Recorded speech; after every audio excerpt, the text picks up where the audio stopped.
Hey, it's Dave Salvadore. Welcome back for the third part in our series on in-store displays. Remember last week when I said this? Next week, I am going to try to push myself to do something I have not done before. Well, the thing which I had never done before is to take a design that I did for a client and translate it into an actual mock-up to prove whether or not my design can work in real space and time. Real space and time. Now, I've done mock-ups before using foam board. What I've never done is do a mock-up from a client design. A little while ago, I actually had a client ask me, I did some designs for the client. He asked me, hey, have you ever done mock-ups? And I was thinking to myself, yeah, I can do that. But I had not really done any for a client. So I told him, hey, I haven't really done it, but I'd love to. Well, I didn't get hired for that part of the job. So this week and next week, I'm going to prove to myself and to my potential clients that I can actually take one of my designs and build it out into dimension. What I did is I took the design I did for Mike for Alien Island, and this week I translated it into all of the parts needed to build the mock-up. It was a lot more work than I thought it was gonna be. Enjoy watching this part of the process.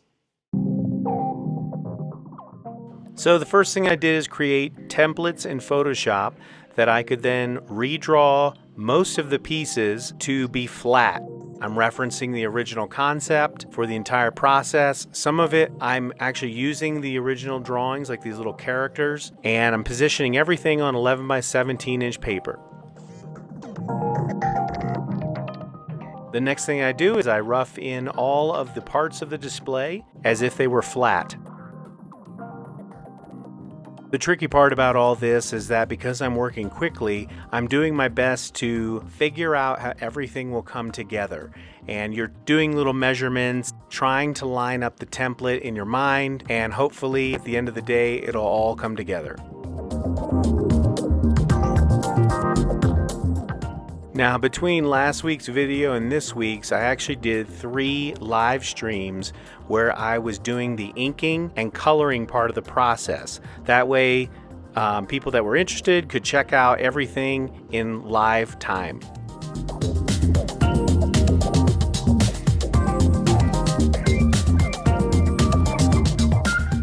Now, I'll be honest, I think I missed the mark on Mike's Ventrax. Once I saw another drawing that he had done of it, I realized, yeah, I think mine kind of looks like the Cheshire Cat. Sometimes you just gotta admit you missed the mark and go ahead and redraw it.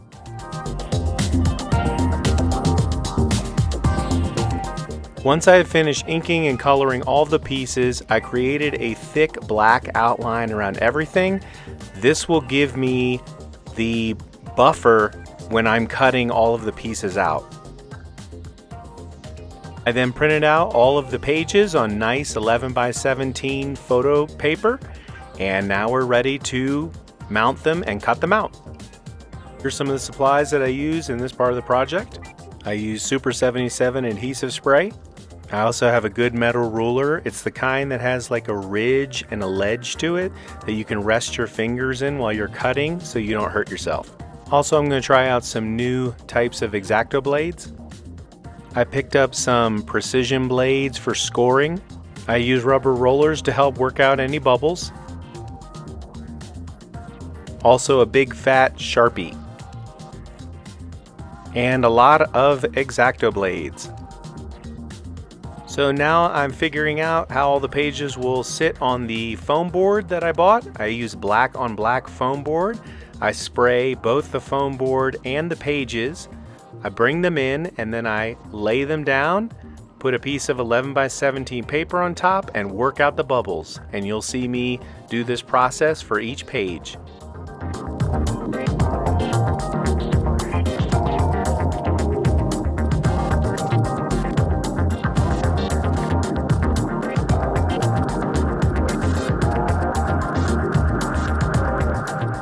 And finally, the longest part of the process was cutting out all of these pieces, which I had to be careful to do. I'm just showing you some time lapse so that you can see quickly some of that process.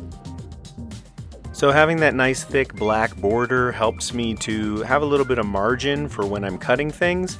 And then also what I do is I take that nice fat Sharpie and I clean up the white edge so that the artwork blends together better with the foam board.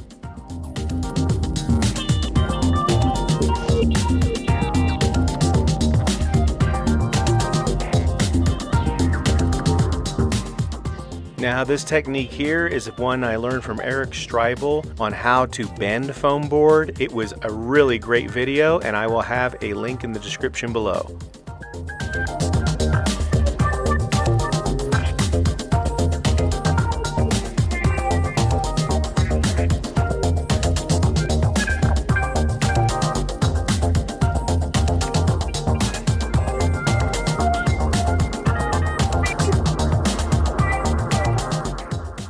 So I saved the hardest page for last, which was cutting out all of these little characters. And there's no way around it, it's just going to take work, time, and patience. This is the first time I've ever used these little scoring blades. They were very helpful in cutting a more precise line around each piece.